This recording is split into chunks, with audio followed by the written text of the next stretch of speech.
Hello, welcome to the Human Blueprint Podcast. This is a podcast exploring the framework of personal growth, self-discovery, and resilience. Through relatable stories, humor, and actionable advice, we're going to tackle life's challenges to help you build a life of courage, confidence, and connection. I'm your host, Laura Dahl, and today's topic is the power of friendships and understanding and cultivating the friendships you need. So friendships play a vital role in our happiness, our health, and our overall fulfillment. But not all friendships are created equal. And understanding the different types of friendships that we need can help us better build stronger and more fulfilling connections. In this episode, we're going to explore different types of friendships, how to cultivate meaningful relationships, and why nurturing your inner circle is just as important as personal growth.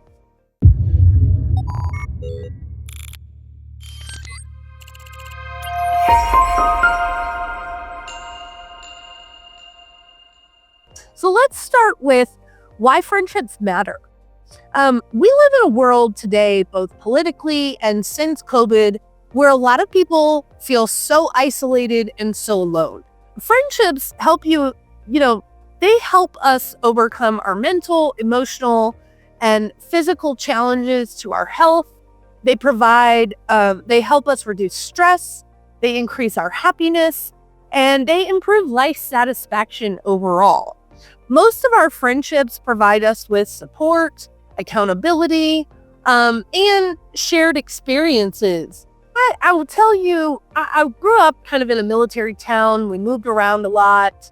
I do not have friends in my life, except for one that I have had for more than 30 years.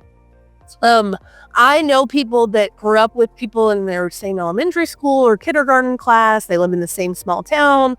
They've had the same group of friends, of very solid, strong friendships and relationships for 30, 40, 50 years plus.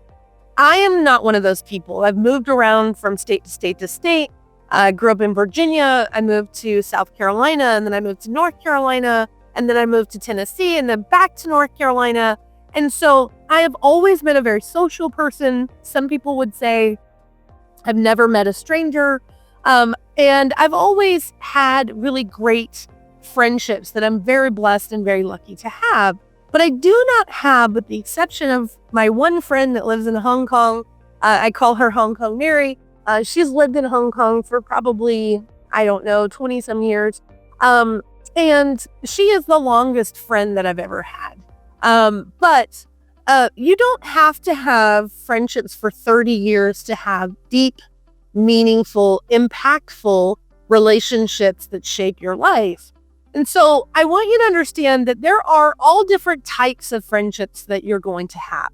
Some people will say, oh, you have friends for a season or a reason. And I'm going to break it down a little further for you today. And we're going to talk about 6 types of friendships that I think we all need. So let's get into it. The first one is the cheerleader. The cheerleader is your friend who believes in you, even when you don't believe in yourself. They are your biggest supporter. They celebrate every win, no matter how big or small. Their energy is contagious. They lift you up and remind you of your worth when you don't feel like you have much. This friendship feels empowering because it helps you see the best in yourself. And it really fuels your confidence. You feel good about yourself when you're with this person. They're the ones who text you, "You've got this. I'm so proud of you." They encourage you before a big event and are genuinely excited to see you succeed. They are the friend who is always in your corner, encouraging you and rooting for you. I have had some friends like this in my life. I have especially had some friends in my career that have always been my biggest cheerleaders. No matter what direction I'm headed in, no matter what I post, no matter what I'm going through, this cheerleader has been there to encourage me, to lift me up, to celebrate every win that I have, whether big or small. It's like the go-to person that when you post on social media, this person is going to like it, love it, and comment on it, and probably share it. We all need people like this in our life to be our cheerleaders. But sometimes we cannot rely on our spouses, our kids, our family members, or even the people that we spend the most amount of time with, sometimes we cannot rely on them to always be our cheerleader. So you've got to find the person that no matter what, you can pivot 100 times. You can change careers 50 times. You could do all kinds of things that are pivotal changes in your life. And this person is always going to show up rooting you on. They want to support you no matter what it is that you do. But they are right there to encourage you and to help you feel empowered no matter what it is that you tell them that you want to do. They have got your back, and they are the people that are your biggest fans. Okay? Why do we need someone to celebrate our wins and cheer us on? There are a lot of people that are like, I don't need a cheerleader. I don't need a pat on the back. I don't need someone to tell me you've got this. But truthfully, we need to have someone like this to celebrate our wins because it helps us feel supported. It helps us feel acknowledged and connected. That can make all the difference in staying on the path towards reaching your goal or going after that career that you want to pursue or changing your life circumstances. You need a cheerleader to know when that little self-doubt gets in your head and tells you you can't do something. You need that cheerleader to say, don't listen to that. You've got this. I know you've got this. And you need someone that's just going to support you and lift you up, regardless of whatever it is. Okay? The second type is actually a truth teller. And this is a hard friend to find. There are a lot of people that are afraid to tell you the truth. They're afraid to tell you you're making a mistake. Or they're afraid to tell you that outfit does not look good on you. That song is not a good song. Whatever it is that you're relying on your friends to tell you. But the truth teller is a friend who is not afraid to hold up the mirror and tell it like it is. They are the ones that value honesty, and they care enough to call you out when necessary. But their words always come from a place of love. You do not react to the truth teller with hurt feelings. You don't react to the truth teller with being offended. You are grateful that someone holds you in such a place of high regard that they are not afraid to tell you the truth when you need to hear it. Maybe I am being a jerk. Maybe I am approaching this whole thing wrong. You need a friend that's not afraid to say, I know you feel this way, but this is my opinion. And I really feel like you need to hear the truth.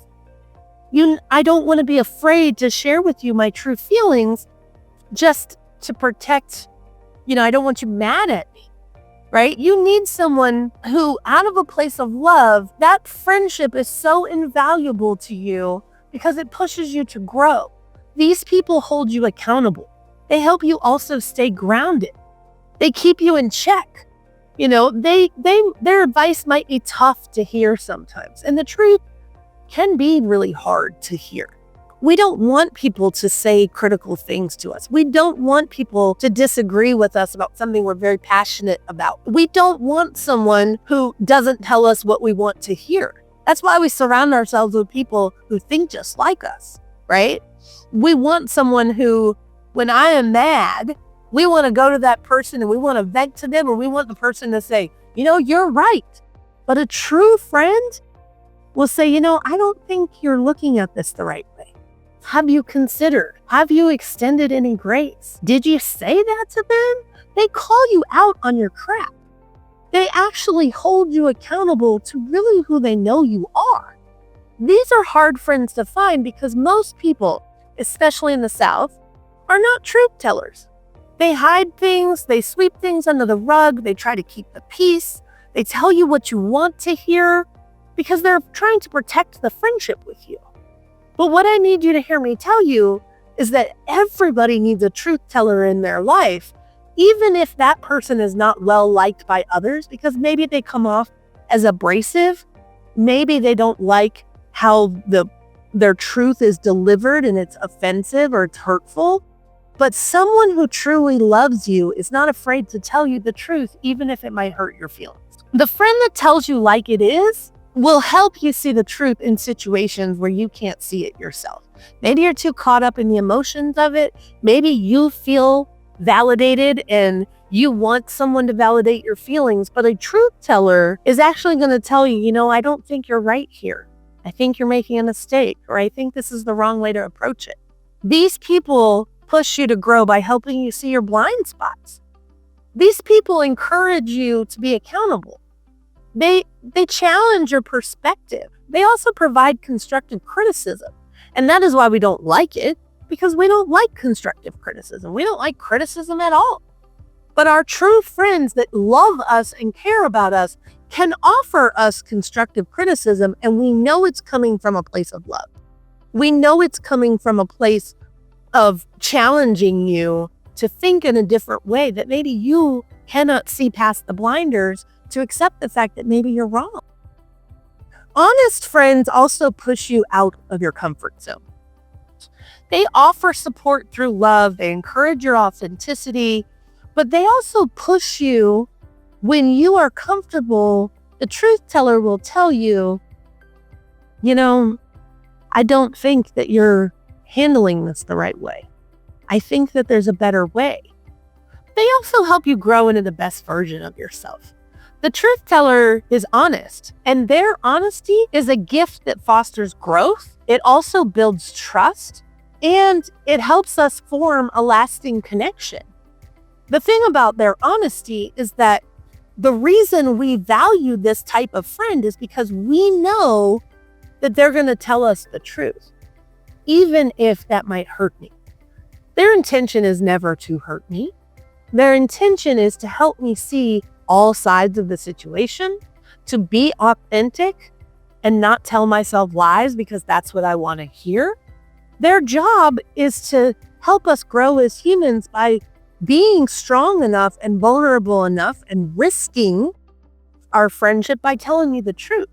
But when you accept that this person is the truth teller in your life, when you know that they are the person that will tell you the truth, even though it might hurt, when you know that about that person, you can then approach what they say with the understanding that this is coming from a place of love.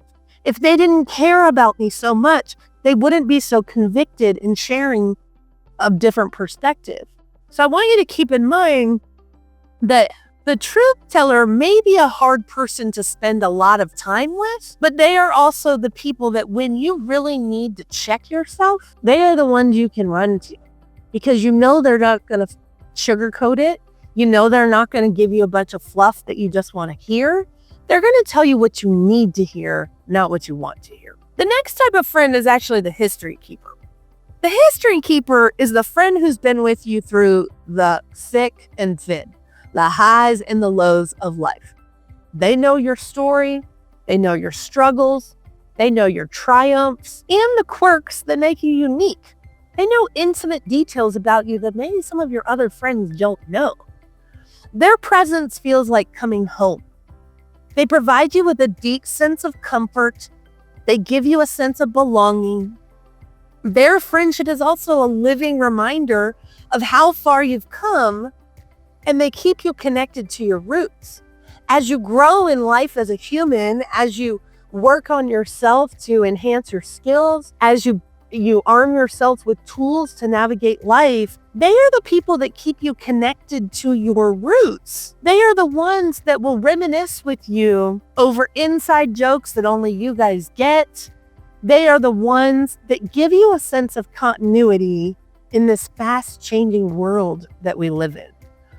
I often, when I think of this type of friend, I think of the long-term friend that you've had for 30 or 40 years who knows your journey, knows all your secrets, and they also are the connection to your past, which for some of us, we desperately try to hold on to that comfort of our past, how we grew up, the town we grew up in, the things that we used to enjoy when we were younger, or things we did together. They are the comfort and nostalgia that this type of relationship that we need. It's like a bowl of hot soup on a cold day, the warm blanket that you want to wrap up in. The history keeper is the one that you don't want to piss off, because they're the ones that will share all the dirt on you that you don't want shared. The one thing that I think of when it comes to the history keeper, there's a great song by Ben Rector, and it's called Old Friends. In this song, he talks about the fact that there's only one guy who knew what kind of inline skates he wore. He remembers his friend's phone number by heart. He knew every girl that one of his friends took out on a date. These are the types of things that you can always make new friends as an adult as you get older, but you can never replace your old friends. There is a connection that your old friends bring to you that no one else can. Sometimes it takes just connecting with an old friend to help you navigate what's happening in your life current. Sometimes the nostalgia and the memory telling, the storytelling are the things that help you accept the reality of we're getting older and the new life that we're in. So I think the history keeper really plays an integral part of our life because you always need that comfort to go back to. The thing about history keepers is that they are the ones that are with us as we lose our parents, as we lose our grandparents.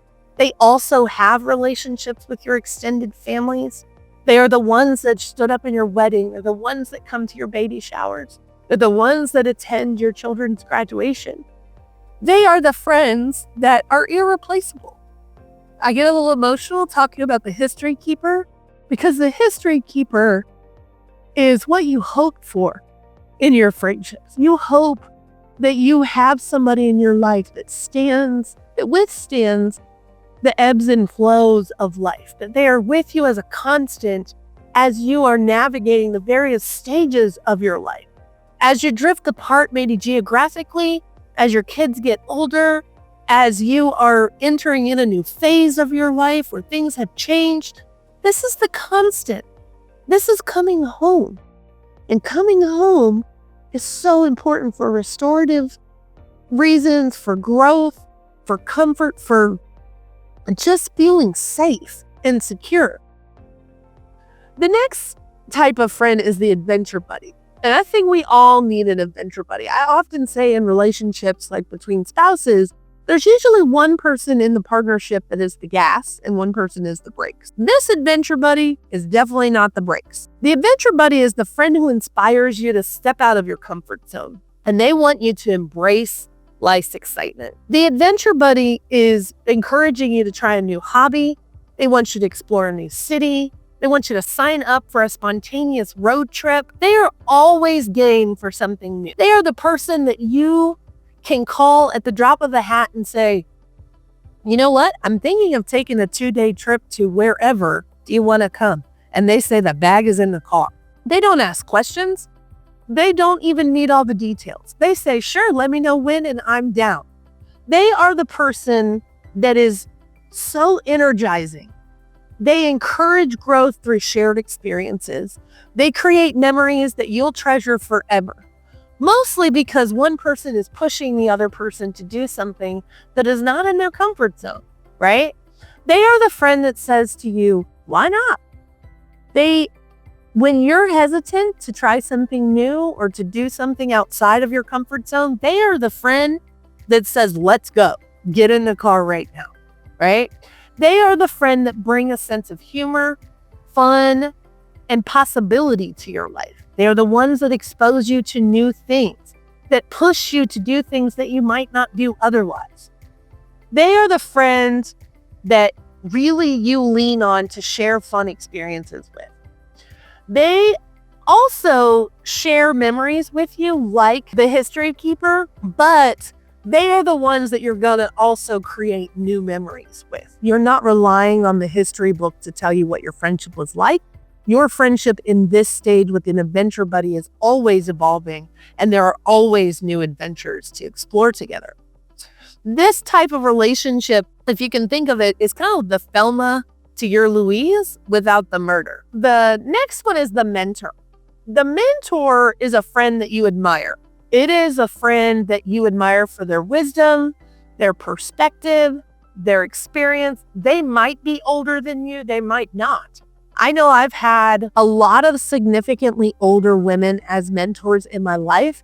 I have introduced you guys to one of them. My great friend, Debbie Chamberlain, has always been a wonderful mentor to me. I have had, when I lived in South Carolina, I had a woman who was probably in her late 70s that was my really good friend that was also served as a mentor for me when I was, raising young children and had been newly married, not married that long. And, she had had a lot of life experience and her babies were having babies.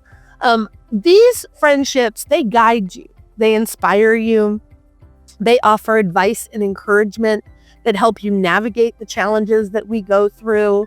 They also help you grow. This friendship feels uplifting because the mentor can give you clarity, they can give you some direction. They also can help you achieve your goals or see the bigger picture. They are sharing their life lessons with you, so you have a lot to learn from them, but they're also helping you navigate things that they've already experienced. Sometimes those are career decisions. Sometimes those are, family dynamics. Sometimes those are friendships that you have with other people that they have also navigated in their lifetime that they're helping you with. But these people, the mentors, they are the ones that leave their thumbprint on you and your growth and your development. They are the ones that help shape you into the person that you want to be. They're the ones who guide you and inspire you in very specific areas of your life. They foster learning. These are the ones that I call the lifelong learners.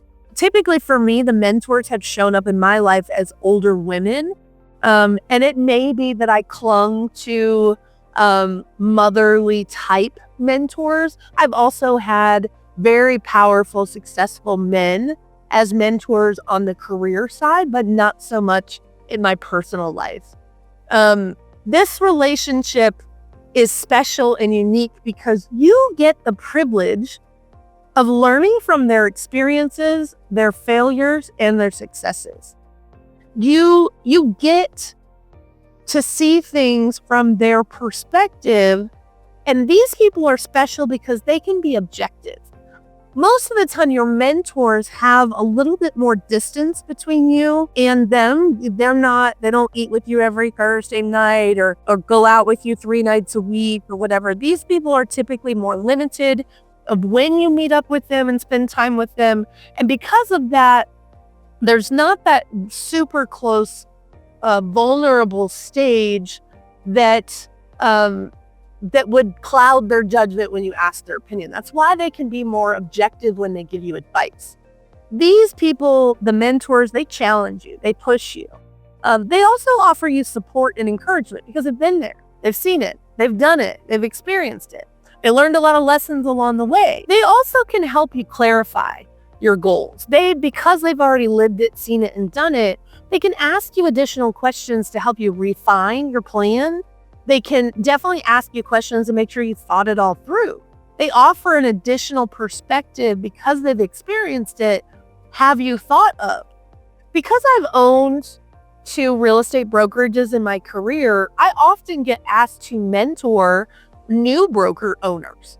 And I will tell you that I didn't have that type of mentorship available to me when I opened my first firm. I actually had to figure out a lot of things on my own. There was not someone that was willing to take me under my wing and teach me the ropes on how to run and operate a real estate brokerage.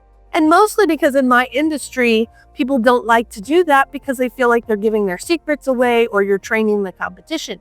So I've never really I did not have the benefit, that type of mentor to help me navigate owning and operating my real estate firm. I had to learn through a lot of failure, through a lot of success, through a lot of trial and error. But today, I don't want people to be in that same situation. So I often get asked to mentor other brokerage owners. And because I've been through it before twice, I have learned more lessons than I could count on one hand. And I certainly want to help people avoid some of the mistakes I made.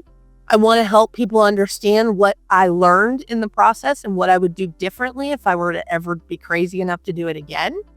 That is the kind of support that you need from a mentor, somebody who does not look at you as competition, who does not look at you as though their assistance is going to harm them in any way.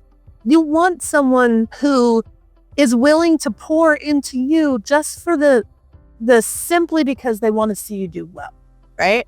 That's what the mentor is. The mentor also acts as a role model. Typically, my mentors have always been people that I respected. They have always been people that I looked up to. They are people of high integrity. They are people who have incredible, outstanding reputations. These are the people that can help you expand your network if that's what you want to do. They are people that help you stay accountable. They are people that encourage lifelong learning. I can't tell you that there's a mentor out there that would not encourage you to read or study or learn or to improve your skill set. These are the people that invest in your success, giving of their time, their energy, their resources, connecting you with their network, sharing their expertise, simply because they want to see you thrive. No agenda other than that. I call it my legacy. That is what being a mentor is about. Leaving your thumbprint on whatever industry or whatever area of the life that you're getting mentorship in is leaving your thumbprint and leaving your mark so that that person is better off with your help than they would have been without you. The last type of friend that I want to talk about is the companion. The companion for me is probably one of the most important friend types that you should have. The companion is the friend who brings a sense of calm and ease into your life. With them, there is no need for pretense. There is no need for constant conversation. We don't have to entertain each other. You do not have to sweep your floors. You don't have to put on your makeup, your lashes. It means I can show up at your house on a Tuesday at 2:00 and you open the door and you're so excited to see me. It's just about being together, and being together is enough. There's no agenda. There's no preconceived notions or ideas or expectations. It is just simply show up for me. This friendship feels effortless. This one is the one you shouldn't have to work so hard at. This is the one that is rooted in the fact that we both understand each other. We both have expressed our expectations, and we both have a shared comfort from this relationship. There is not one of us that benefits more than the other. There is not one of us that needs the other one more than the other. This is a friend that, whether you're watching TV in silence, you're running errands together, or you're just chatting about nothing in particular, these are the people whose presence basically just restores your energy. They remind you of the beauty in simple, authentic connections. These are the people that have no agenda. They don't need something from you. They provide something for you out of love for you. They want to be the soft place for you to land. This person is dependable. They are low pressure. They are easygoing. They are just someone you could simply be with. Whether you're talking or sitting in silence, going to Costco together, just sitting at a coffee shop, reading your own books and not talking to each other. The one that lets you come over and sit on their couch and cry without talking if you want to.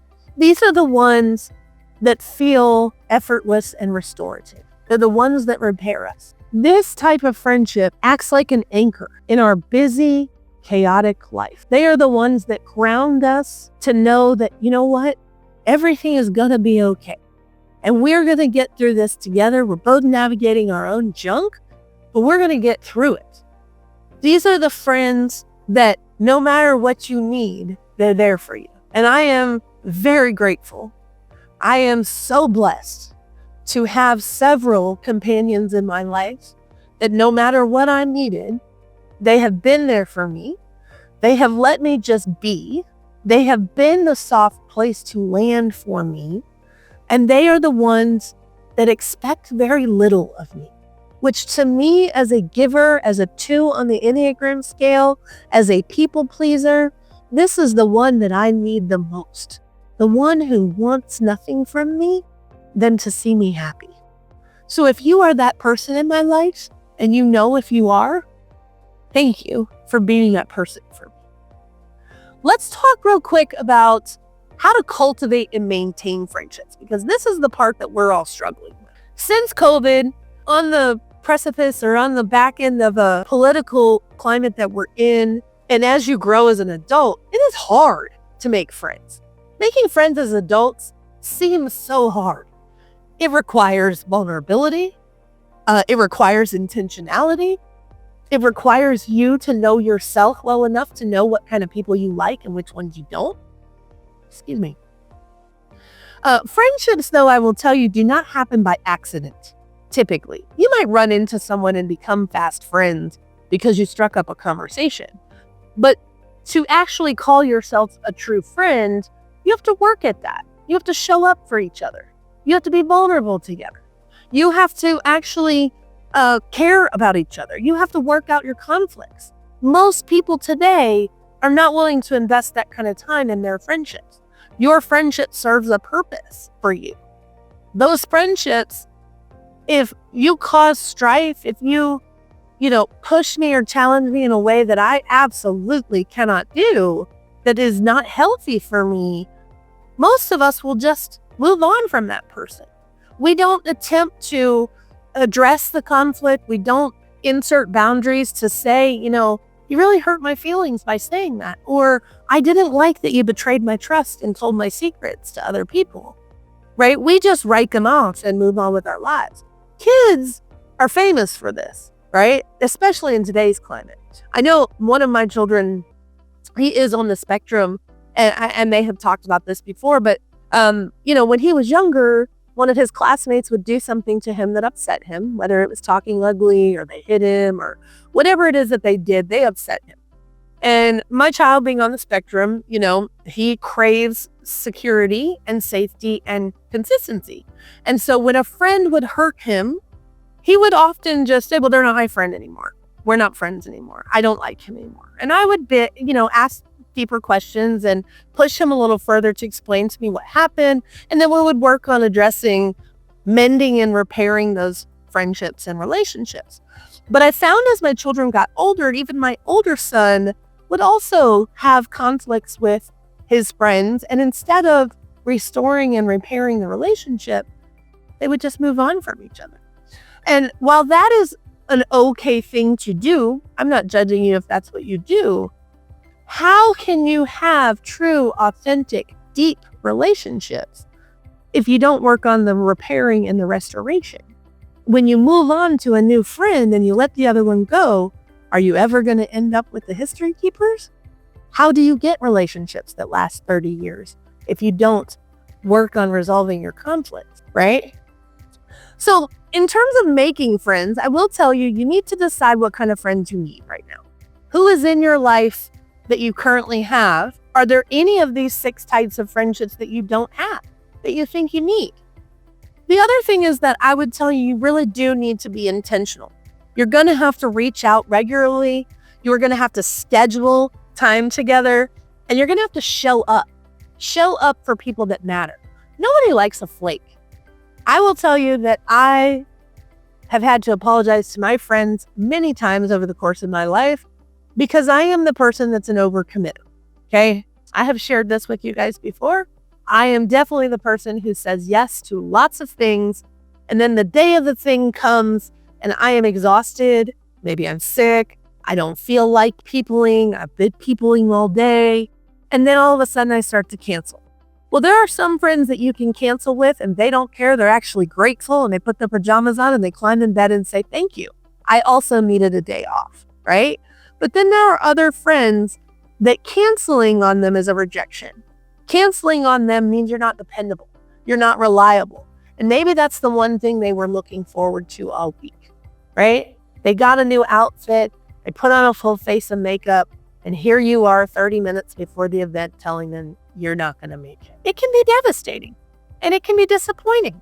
So don't be a flake. Show up for your friends. Show up for the people that matter. And sometimes even when you don't want to and you don't feel like it, there is something in that visit with your friend that is maybe not for you. Maybe it's for them. Real friends are not selfish in that way. The other thing is I'm going to tell you is to join some communities or groups.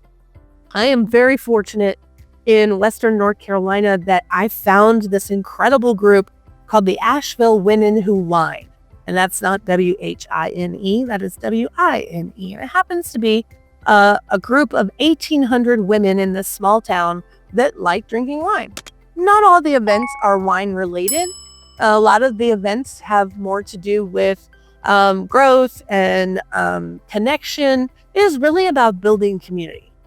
The thing that I would tell you is, as an adult, if you find yourself wanting, needing, craving friendships, you are going to have to put yourself out there. You're going to have to show up to a place that you've never been before. You might have to engage in conversation with people you don't know. That's how you make friends. But in order to find the right kinds of people, the people that you might jive with, you are going to have to join some communities or groups. Meetup is a great option for finding people who are interested in similar things as you. The other part is, don't be a taker. Don't be an asshole. An asshole is someone who just asks for advice all the time and doesn't actually give back, right? Or they don't follow the advice. You have to give as much as you take in a relationship, whether that's a friendship or a romantic relationship or a work relationship. It doesn't matter. You've got to give as much as you take.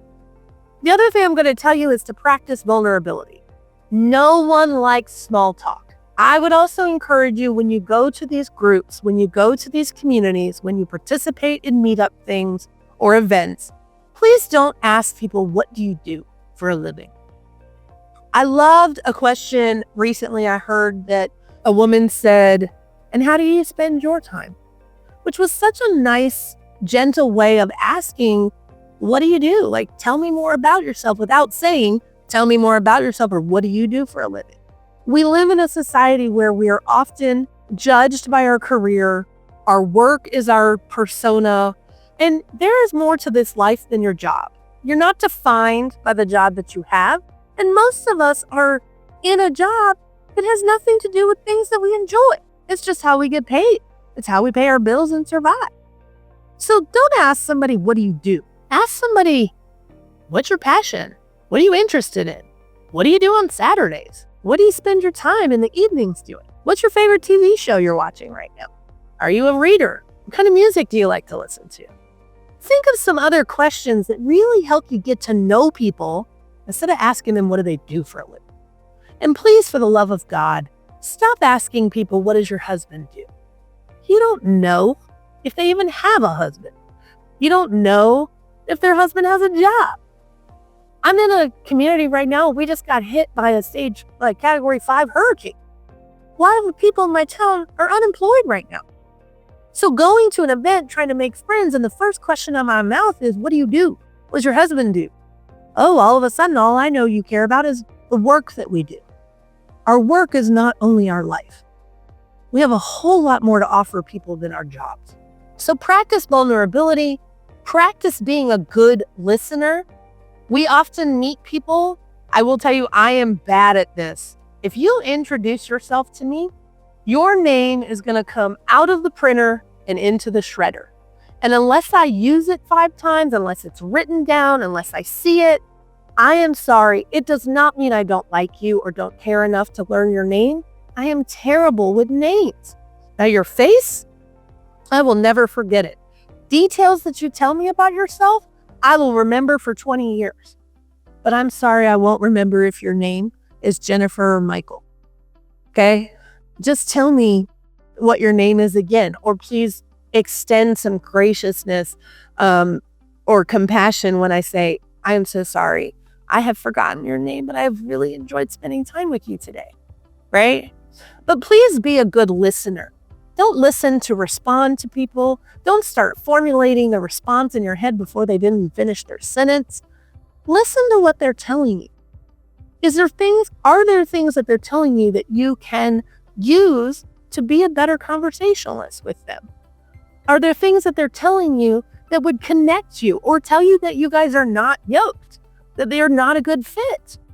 The only way you're going to learn that is if you're going to listen. I do want you to embrace quality over quantity. You don't need 100 friends. Matter of fact, I told you need 6, right? I want you to have a core group of people that meet different needs that you have, but they've got to be the ones that you feel confident that they're going to show up for you in the way that you need them. And you're going to show up for them in return. I want you to initiate connections. As adults, we often say, hey, we should get together sometime. We should have lunch on Tuesdays, or, hey, we should do this again. But what happens is we go back home, we get busy with life, and it never gets scheduled. And the next thing you know, you haven't seen each other in a year. Or unfortunately, you only see each other at funerals or weddings, right? You are going to have to initiate some connections with people sometimes in order to make it happen. And what that means is after you've met, you follow up. You say, I really enjoyed talking to you tonight. It was nice to meet somebody who also shares a love for ...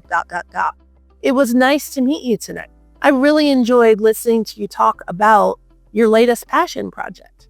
I'm rooting for you, whatever it is. But I want you to initiate a connection and ask. This is where you're going to practice vulnerability. You might meet someone that you feel like you have an incredible connection with. You want to see them again. You want to spend more time with them. But maybe they didn't feel the exact same way. But you are going to end up inviting them to something, and maybe they might say, I'm sorry, I can't, I'm really busy. But maybe they legitimately have a reason. You're going to have to invite people to something or encourage people to go to something with you, or you yourself are just going to have to show up and create another connection with this person. But that requires vulnerability. Vulnerability means that you invite and you ask and you talk regardless of the fear of what might happen, that they might say no, that they might not want to hang out with me. You ask anyway, and you keep asking. The other thing is that I want you to be consistent. A lot of people, especially when they feel like, my friend group has really dwindled, I don't have that many adult friends, and they start out strong trying to make friends, and maybe you connect right away at a networking event, you exchange numbers, you might even meet up for lunch the following week, and then it kind of fizzles. And it fizzles because we wait on someone else to take their turn. It's not your turn to invite me, or life gets in the way and life gets crazy busy. True relationships and friendships require cultivation. They require your time and energy, your attention, which means you have to be consistent. Show up when you say you're going to. Think about when the last time you talked to this person was. How often do you want to stay in contact with them? Use your phone to set reminders if you have to. Use whatever tools you need to make it easy for you to remember. For example, when I meet a new person, and this is just something I learned in business, but I often do it with my friendships as well. I'll meet a new person and maybe they shared with me that it was their anniversary last week. I will put in my calendar that it was Debbie's anniversary last week, right? And I might ask again, what day is it on? And then put it in my calendar. Well, I'm going to tell my phone, hey, next year, send me a reminder that it's Debbie's anniversary coming up, right? Or my phone is also good about telling me that I met a certain person. If I add a contact in my phone, it will say sometimes how we met. And so it will remind me like, hey, we met this person a year ago today at this conference or what have you. But I want you to be consistent in how often do you want to talk to these people? How often do you want to see them? How much is too much? What is the right amount? You're going to have to sometimes reach out to people more often than they reach out to you, especially if you're trying to cultivate and maintain friendships from other states. They say out of sight, out of mind. A lot of times we have friends that are geographical friends. They happen to be close to us, so we're really close when we live together. But when we live in different states, we don't see each other that often. We don't talk to each other that often. It takes intentionality to remind yourself that you need to call. You need to show up, FaceTime them, whatever. Don't just send text messages or reels all day. The other thing is I want you to be open to different types of friendships. There are other types, like I said, there are geographical friends, but there's also the work friends. These are circumstance friends. Once you don't work at that place anymore, you'd be amazed how you're not friends anymore. Well, it's not that you're not friends. It's that you're not actually making intentional effort to stay in contact. to schedule time together because you don't see each other at work anymore. Maybe you were conveniently friends because of the work situation. And once you get outside of that work environment, when you no longer work for the same company, things kind of changed. And that is okay. But I want you to be open to having different types of friendships and having different types of friends. I know we live in this world where everyone wants to surround themselves with people who think like them, that are like-minded. And I agree with you. I am for that. But I think you also need to be friends with people who do think differently than you. I think you need to have some types of friendships with people who maybe are not your normal go-to type of friend. Especially if you are the person who has been hurt and used and abused by the normal type of friend you go for, maybe you need to try something different. Maybe you need to find a different type of friend that maybe can show up for you in a way that these other people have not. I also want you to communicate openly and honestly about your needs and boundaries. Your friendships are going to test you. Your friends are going to push your boundaries. Your friends are going to steamroll over your boundaries sometimes. They are going to also maybe not meet your needs as you grow, as you change into different people. As you do some work on yourself, you recognize this friendship is not serving me anymore the way I thought it did. Or maybe you're sober now and all your friends are bar buddies. That requires you to be honest about your needs and boundaries. And is this friendship serving you in a healthy way? I have a lot of friends that we drank a lot together when we were younger. And then all of a sudden we didn't drink together anymore. You get in a relationship, one person gets sober, whatever the things are. If you truly are friends, you're going to still have a connection outside of whatever that was that bound you together to begin with. But it takes intention. It takes purpose. It takes you maybe learning to do something else with your friend that does not revolve around sitting in a bar. And sometimes that's hard when that's how you became friends to begin with. And that's something you still enjoy. But I promise you, if you value this person, you can come up with other creative things to do with your friends that are maybe different now. We used to sit at a bar for 5 hours and hang out and play pool together or shoot darts or cut up and get in trouble or whatever we did. Now we walk around the park. We go to, festivals. We, go to the zoo. We might go to the movies. There's all kinds of things that you could do that are not going to a bar. You just have to find what those new things are and let your relationship and friendship change and morph to accommodate what the new standard is. But you absolutely need to be honest with your friends and say, I know we met in a bar.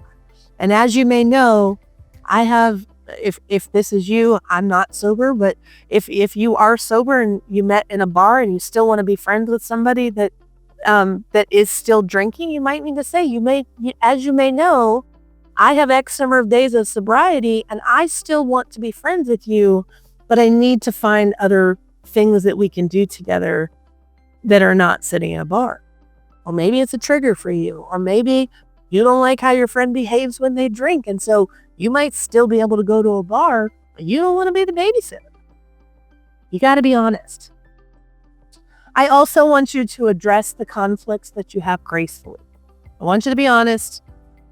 I want you to talk things out with your friends, but I want you to learn how to resolve the conflicts with your friends that foster growth, that include forgiveness, that allow you to move on from whatever the hurt was that was caused. I do want you to celebrate your friends' wins. Don't be selfish. Right? Show up for them the way that they need you to as well. And real true vulnerability is asking your truth tellers, could I have been a better friend to you this year? Or in what ways could I be a better friend to you? That's a hard question to ask. But if you truly care about being a great friend, you will listen to that answer from your truth tellers and you will implement some changes to be a better friend for them.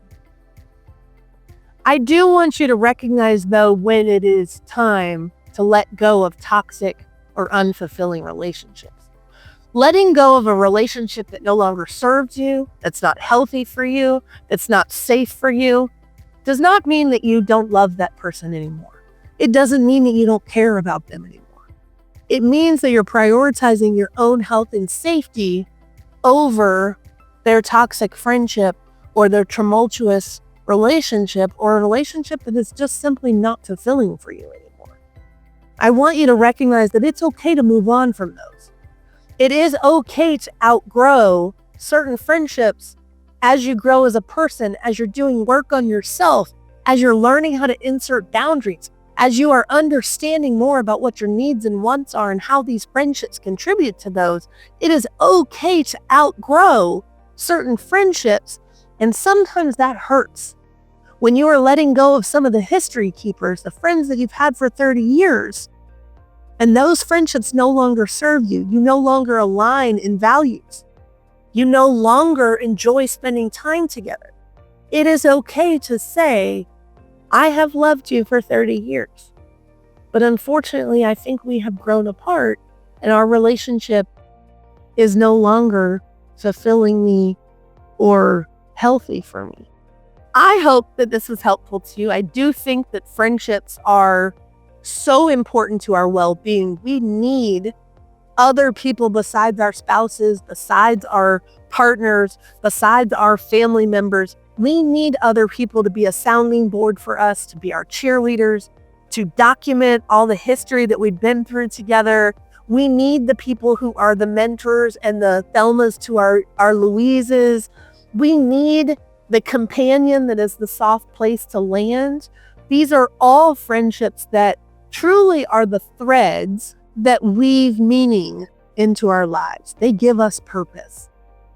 We are a communal society. We are a communal species. As isolated as a lot of us are, especially if you work from home, especially if you're an introvert, especially if you have high anxiety, friendships are going to be the thing that maybe keeps you alive. So I want you to honor the friends in your life. I do want you to reflect on your friendships. I encourage you to get the friendship reflection worksheet that's in the show notes for today. And I also want you to share your stories of friendship on our social media channels using the podcast hashtag THB Friendships. Tell me stories about what types of friends you have. Talk to me about who your closest friends are and the roles that they play in your life. I definitely want you to identify a type of friendship that is missing in your life and think about how you might go cultivating a friendship that fills that need for you. More importantly, I want you to reach out to a friend you haven't connected with in a while. I want you to rekindle that friendship. I want you to share with them how much their friendship has meant to you. And I want you to thank them. I want you to tell them how important they are to you. I encourage you guys all to subscribe to this podcast, share it with your friends, and please come back next week.